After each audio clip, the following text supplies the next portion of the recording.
Olá, sejam todas bem-vindas, bem-vindos a mais um programa Fala Direito. Hoje, olha, o assunto é demais. Você que é trabalhador, você que é empregador, às vezes há uma dúvida se dentro da função exercida está a fazer além daquilo que foi contratado ou está fazendo diverso daquilo que foi contratado.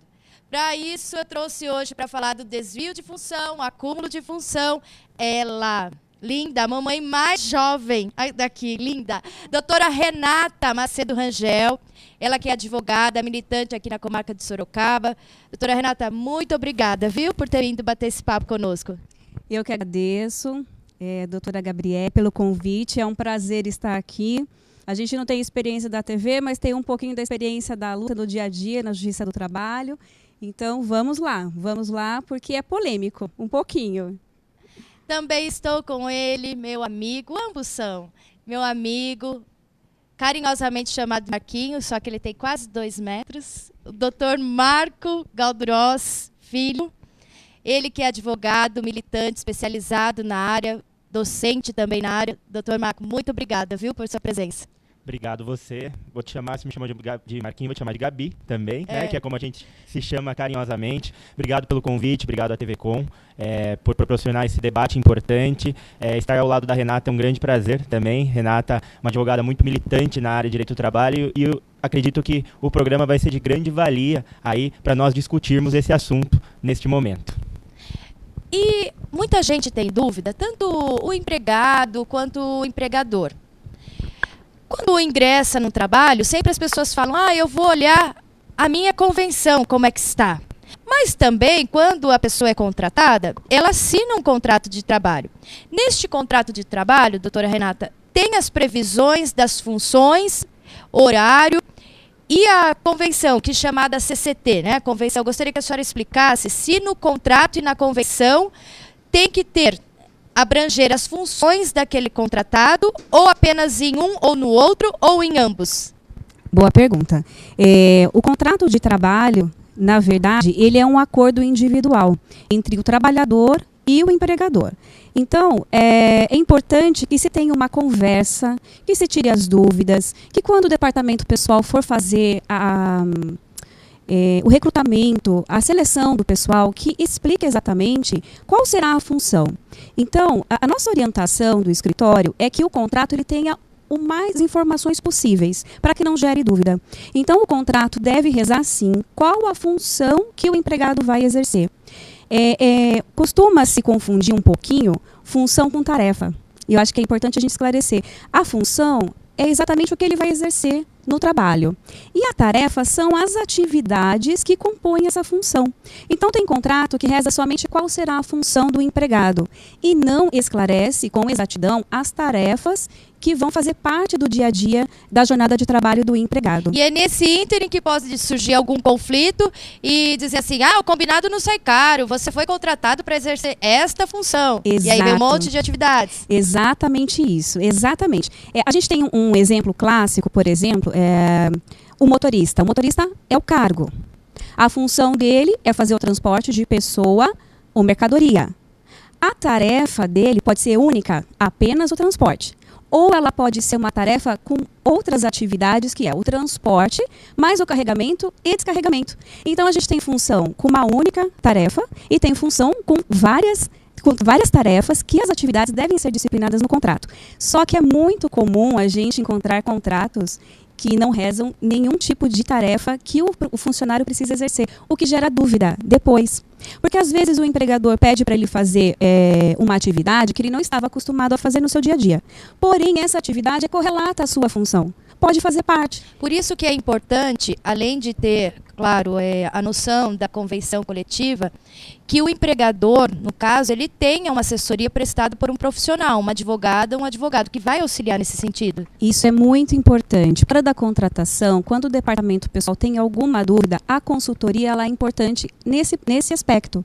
Qualquer dúvida na hora de contratar, se ela tem uma assessoria jurídica, ela pode se comunicar com a assessoria jurídica e aí tirar suas dúvidas. Isso é importante, para que não gere no futuro um passivo trabalhista. Bom, eu vou aproveitar dos dois hoje, viu? Hoje vocês podem mandar perguntas, porque certamente eles saberão responder, viu? Eu confio muito nesses dois aqui. Vamos lá, doutor Marquinho. E essas tarefas, quando o empregador ele entende que não tem a ver com a função? E assim, costumeiramente a gente escuta, não nós que somos técnicos, que entendemos a questão de desvio e acúmulo, mas fala assim, está desviando minha função. Ou então, se eu estou fazendo além de uma tarefa, está acumulando. E aí, nós temos previsão disso na CLT? Então, Gabi, querida, também vou te chamar de Gabi o programa todo, tá? Isso mesmo. Na verdade, nós não temos uma previsão legal acerca do tema na CLT, tá? E isso gera a polêmica, por isso que eu acho que o debate vem bem a calhar aí no momento. Momento que a gente sempre enfrenta uma reforma de 1 ano apenas, trabalhista. Aliás, essa lei que entrou em vigor no dia 11 de novembro do ano passado, perdeu uma grande oportunidade de resolver esse problema. Esse problema que abarrota o Poder Judiciário, a Justiça do Trabalho, com a discussão se há acúmulo ou desvio de função. Então, primeiramente, acho que é legal a gente esclarecer que os conceitos são diferentes, né? O acúmulo de função é quando o funcionário exerce aquela atividade para a qual ele foi contratado e está exercendo uma outra função em conjunto, né?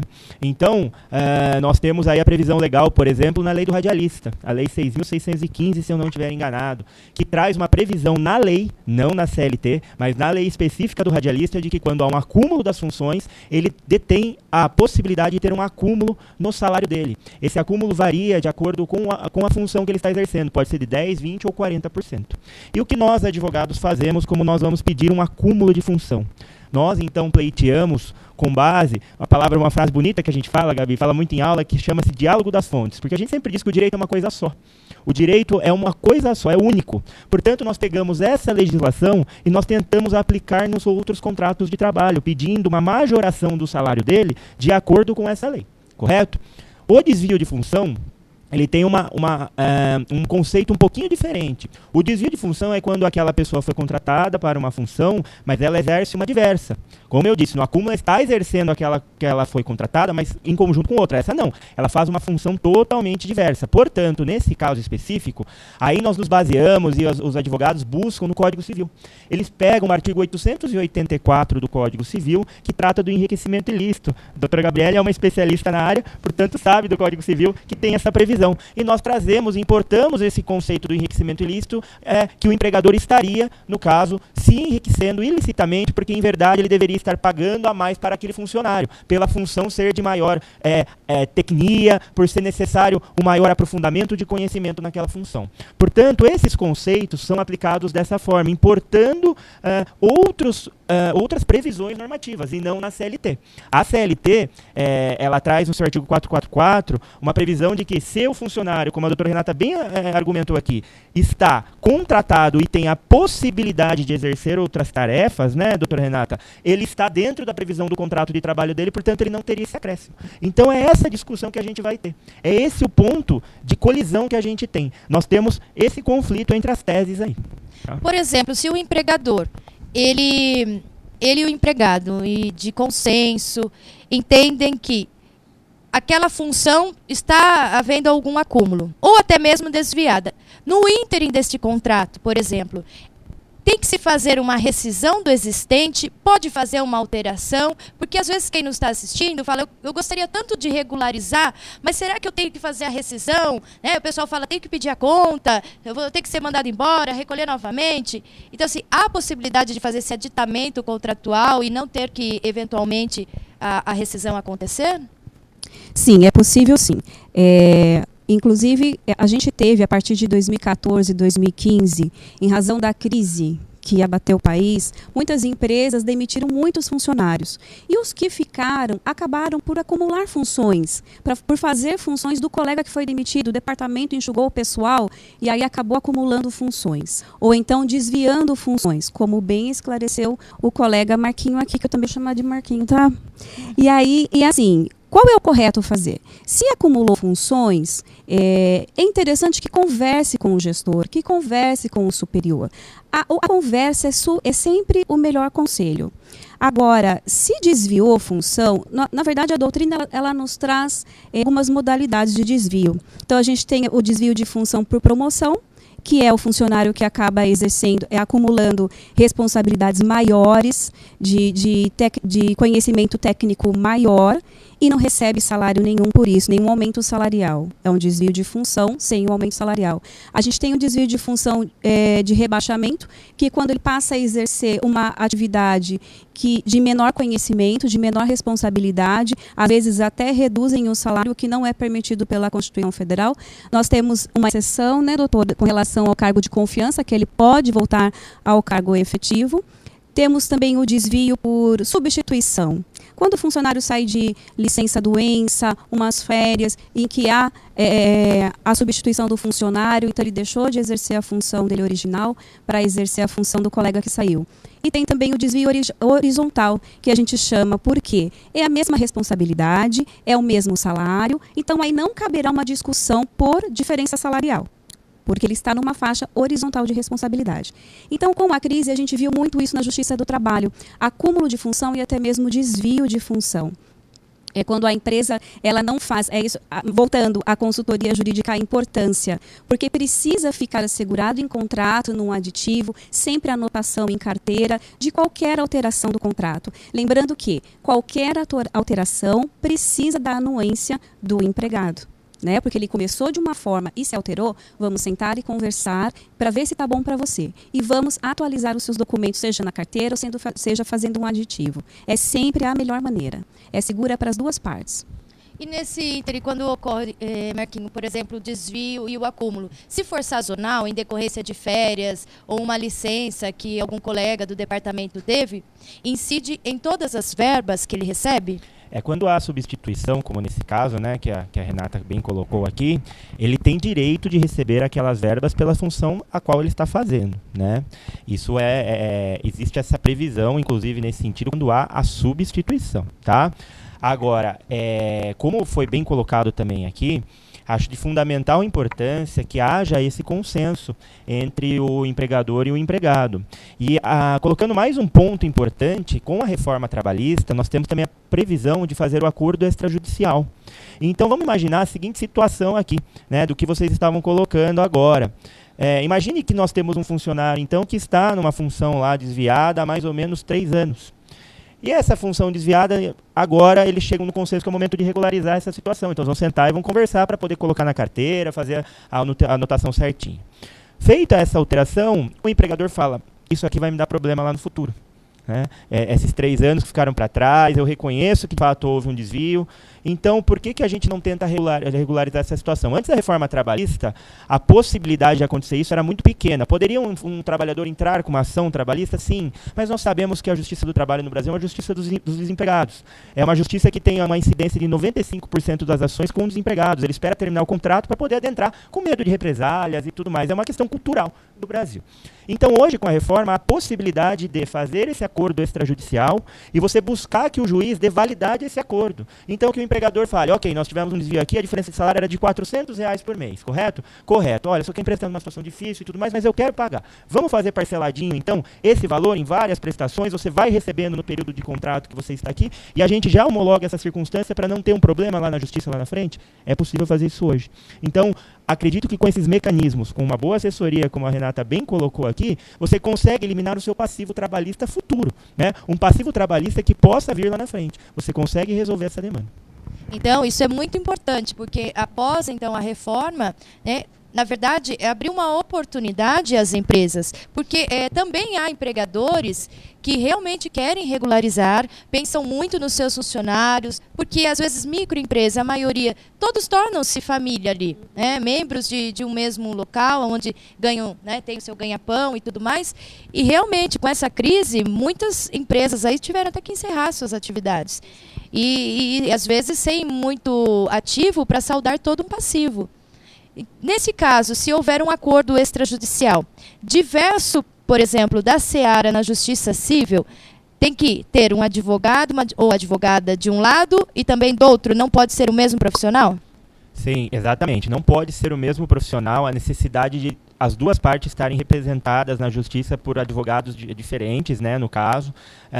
Porque antes nós tínhamos uma figura, né, famosa figura da casadinha, né, que se havia um acordo, um prévio acordo entre as partes, isso era levado para a justiça. Essa figura ela não existe previsão na lei, não existia previsão na lei nesse sentido e não existe. O acordo extrajudicial, ele é, na verdade, um conluio de interesses no momento que as duas partes estão interessadas em resolver essa situação. Portanto, quando elas estão interessadas em resolver essa situação, elas vão procurar os profissionais correspondentes, né? E aí os advogados vão fazer essa negociação com a legitimação da lei. Esse é o ponto que se existe aí hoje com a alteração trabalhista, né? Então, os advogados hoje, é mais uma função importante que nós temos aí, nós podemos hoje ser, na trabalhista, cada vez mais nós somos, na verdade, preventivos, né, Renata? Você que tem uma atuação muito grande na parte do empregador, ele vai prevenir uma demanda, ele vai prevenir um passivo. Essa é a ideia do acordo extrajudicial hoje. E sempre é bom lembrar que o juiz vai fazer uma avaliação daquele acordo, né, e se de fato ele está atingindo os requisitos da lei, os requisitos mínimos da lei, da Constituição. Ele deve seguir esses requisitos, ele não pode ser prejudicial para nenhuma das partes. Portanto, se houver esse conluio de interesses, é possível você eliminar toda essa situação que ficou lá atrás de um passivo, de um acúmulo ou de um desvio de função. É importante mencionar que quando regulariza a situação da função, e essa função é um piso superior, nessas verbas também incidirá o recolhimento do INSS, né? Para o empregador também. Sim, o INSS, o fundo de garantia. Então, esse plus vai ter o reflexo em todas as verbas trabalhistas, inclusive no INSS. É interessante. E o INSS, muitos empregados não sabem, mas eles podem acompanhar esse recolhimento do empregador. Ele pode se dirigir a uma agência do INSS e pedir o seu CNIS. Né? Muitos nem sabem o que é esse documento. E nada mais é do que a vida dele lá de contribuição. É como se fosse um extrato do banco, ele também tem um extrato previdenciário dos recolhimentos. Exatamente. E é só ir até a agência, gera uma senha lá de atendimento e ele pede o CNIS. E é interessante porque o fundo de garantia, o empregado recebe em casa o extrato, né? Acompanha pelo aplicativo do celular e o recolhimento do INSS também pode ser feito acompanhando o extrato. E aí ele vai ver se realmente está sendo pago referente ao salário corrigido, a esse plus que eles acordaram em razão da nova função. Então, hoje, o empregado ele pode acompanhar de perto todas essas verbas, essas taxas que precisam ser recolhidas, que o INSS é uma taxa de responsabilidade do empregador, o recolhimento, né? E aí ele pode acompanhar. Isso que o Marquinhos falou, ele pode pagar parcelado, quando as partes acordam, lógico, sobre o parcelamento. O INSS, o empregador não precisa temer que também pode ser parcelado? Pode ser parcelado também, né? Existe a possibilidade, né? Em regra, os acordos na Justiça do Trabalho, eles determinam que você faça a comprovação do pagamento do INSS 30 dias depois, né? Da última parcela paga.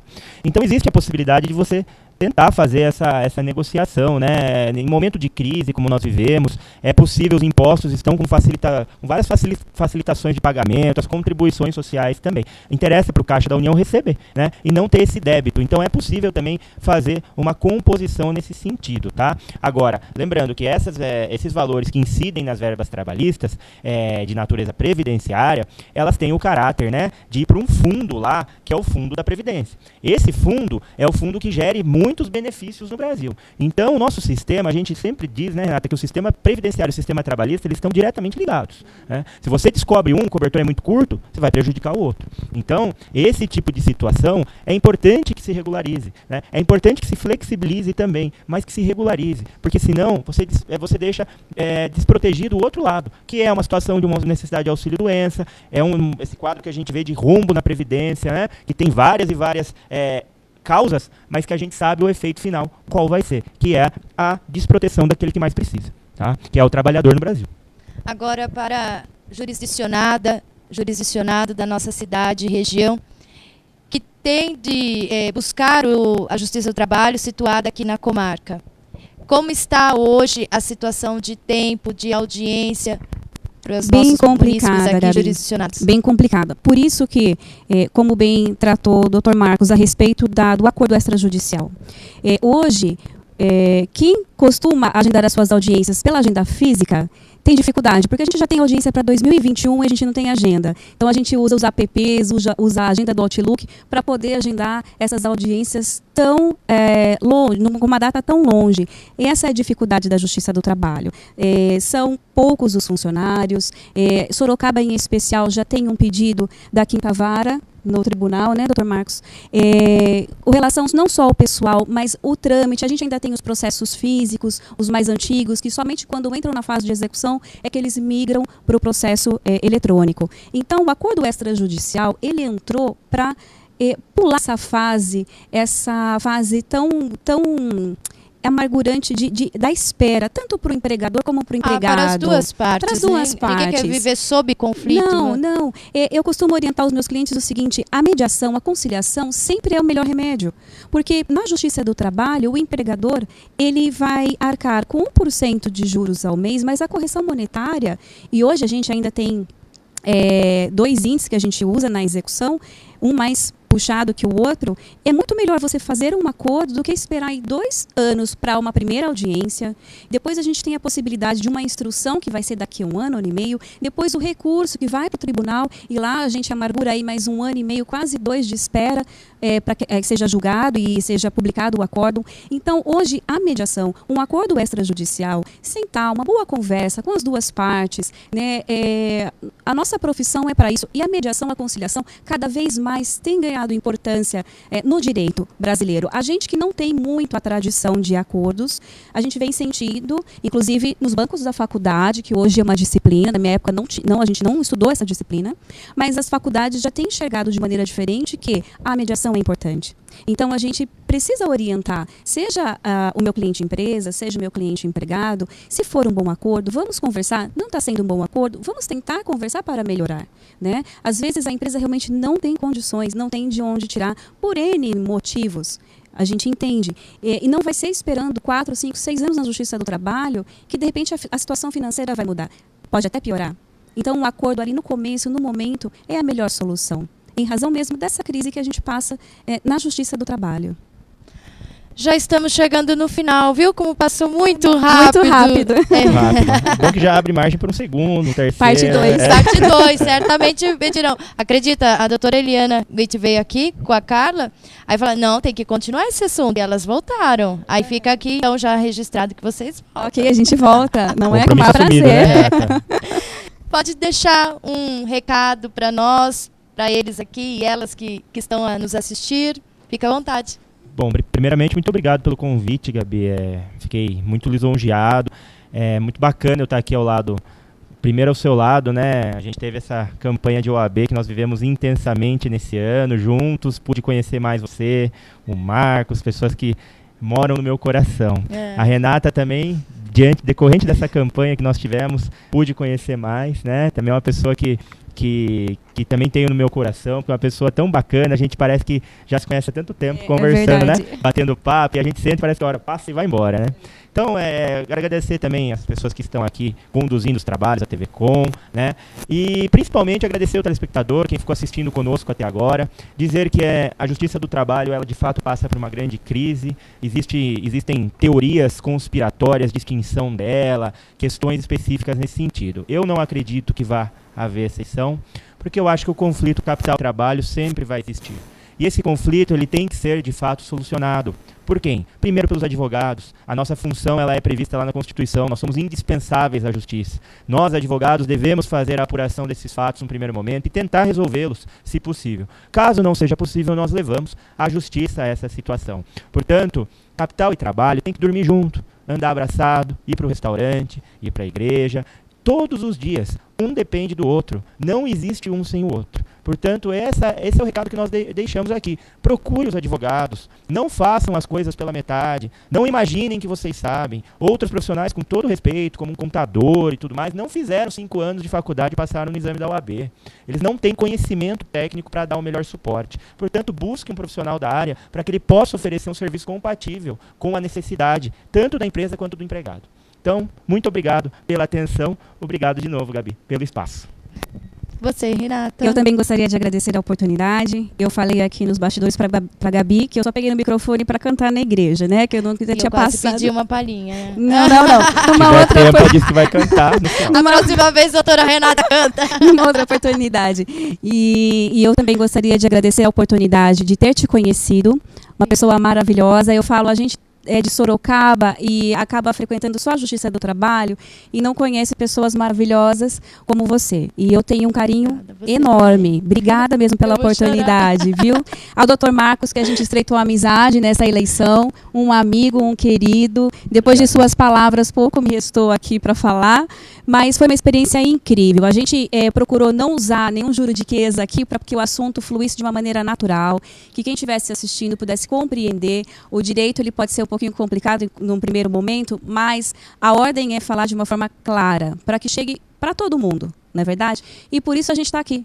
Né? Estudou, presta assessoria, advoga em favor do empregado, com uma perfeição técnica, ou então procura essa perfeição técnica para que o direito ele seja tutelado da melhor maneira possível. Então, meu agradecimento à TV Com, também um grande prazer estar aqui ao vivo com vocês. Obrigada. Gente, vocês ouviram, assistiram esses dois grandes advogados aqui da comarca de Sorocaba. Eles falaram e eu quase me emocionei aqui, porque realmente nesses últimos meses nós vivemos intensamente uma jornada, né?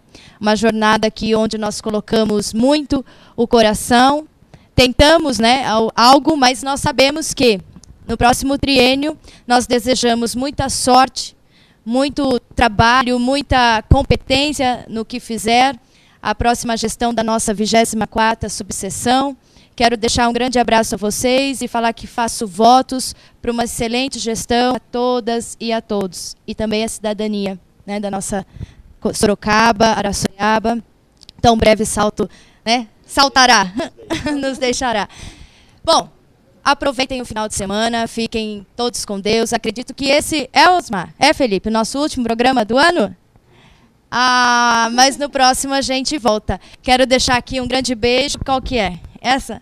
Para o pessoal da Petit Poá, que me vestiu hoje, como sempre. O pessoal do Espaço Roberto Almeida, muito obrigada. Tem promoção lá no Espaço Roberto Almeida, se você falar que nos viu aqui. Doutor Marquinho. Doutora Renata. Gente, eles são demais, viu? Eu amo esses dois. Obrigada por vocês terem vindo até aqui, viu? Foi um prazer a TV Com e o programa Fala Direito receber vocês aqui. Fiquem todos com Deus. Um beijo.